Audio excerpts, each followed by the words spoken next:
Because you see, Paul knows that God's will is not a mystery.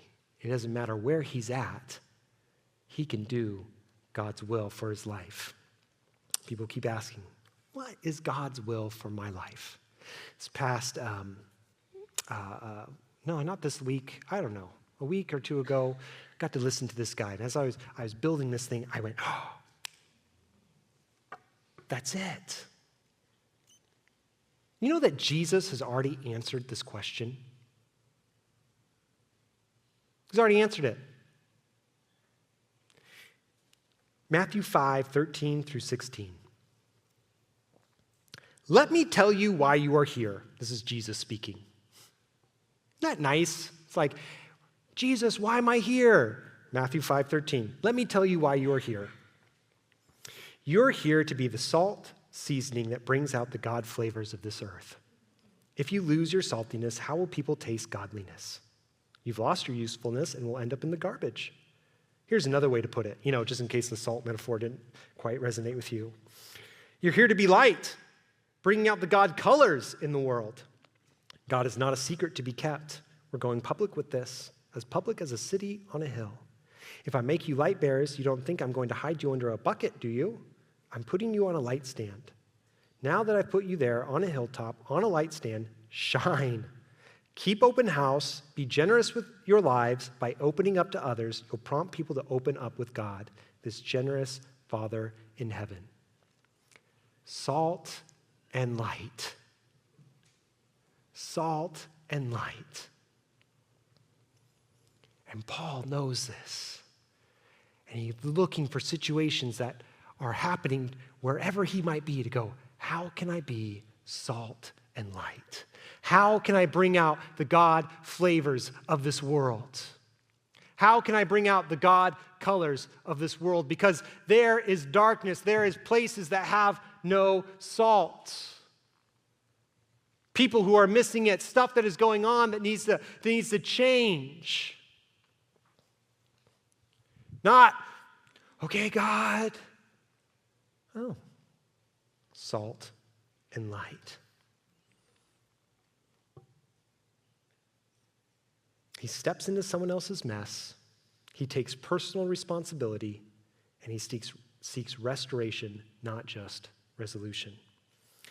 And there's some big lessons that we can learn from Paul in this. First one is real love takes responsibility. Because to be salt and light, there's lots of things that we can do, but today we're going to look at two and a half big ones that we can all start doing in our life, probably today, where God says, hey, go bring out some God flavors right over here. Go bring out some God colors right over here. Number one is real love takes responsibility. It takes responsibility. Real love.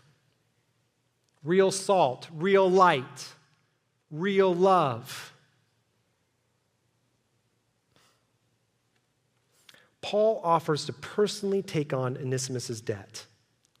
Philemon 18 says, if he has wronged you at all or owes you anything, charge that to my account. Whoa!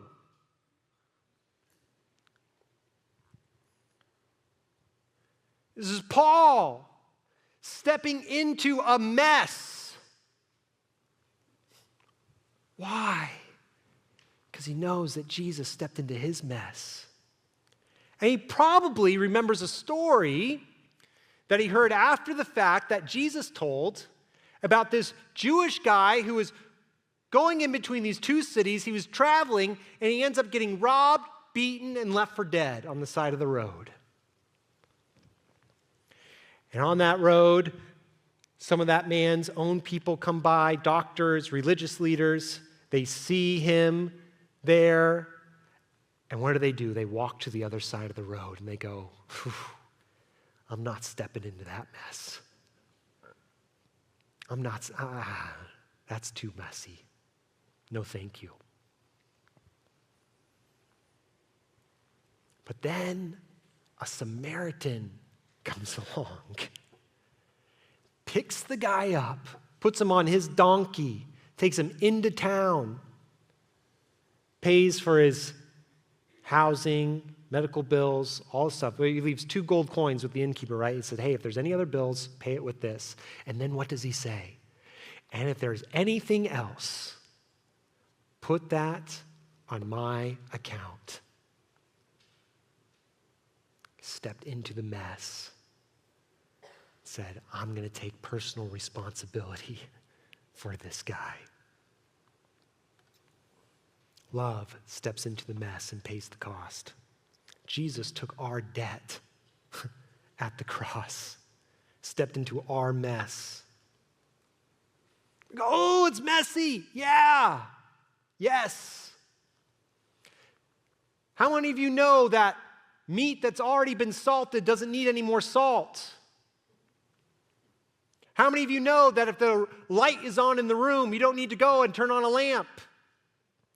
It's the places that have no salt. It's the places that have no light. It's the messes that are out there in the world that God is calling us to say, hey, you need to go and be salt and light to those areas so that people can see that you care enough to step into the mess. Because right now, no one wants to touch them.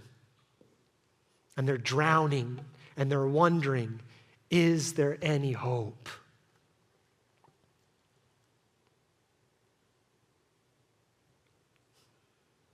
Who's one person this week whose burden you could help carry? Emotionally, financially, relationally, a mess that you can step into and go, you know what? Someone said I was worth it, and I want to make sure that you know you are worth it. At personal cost.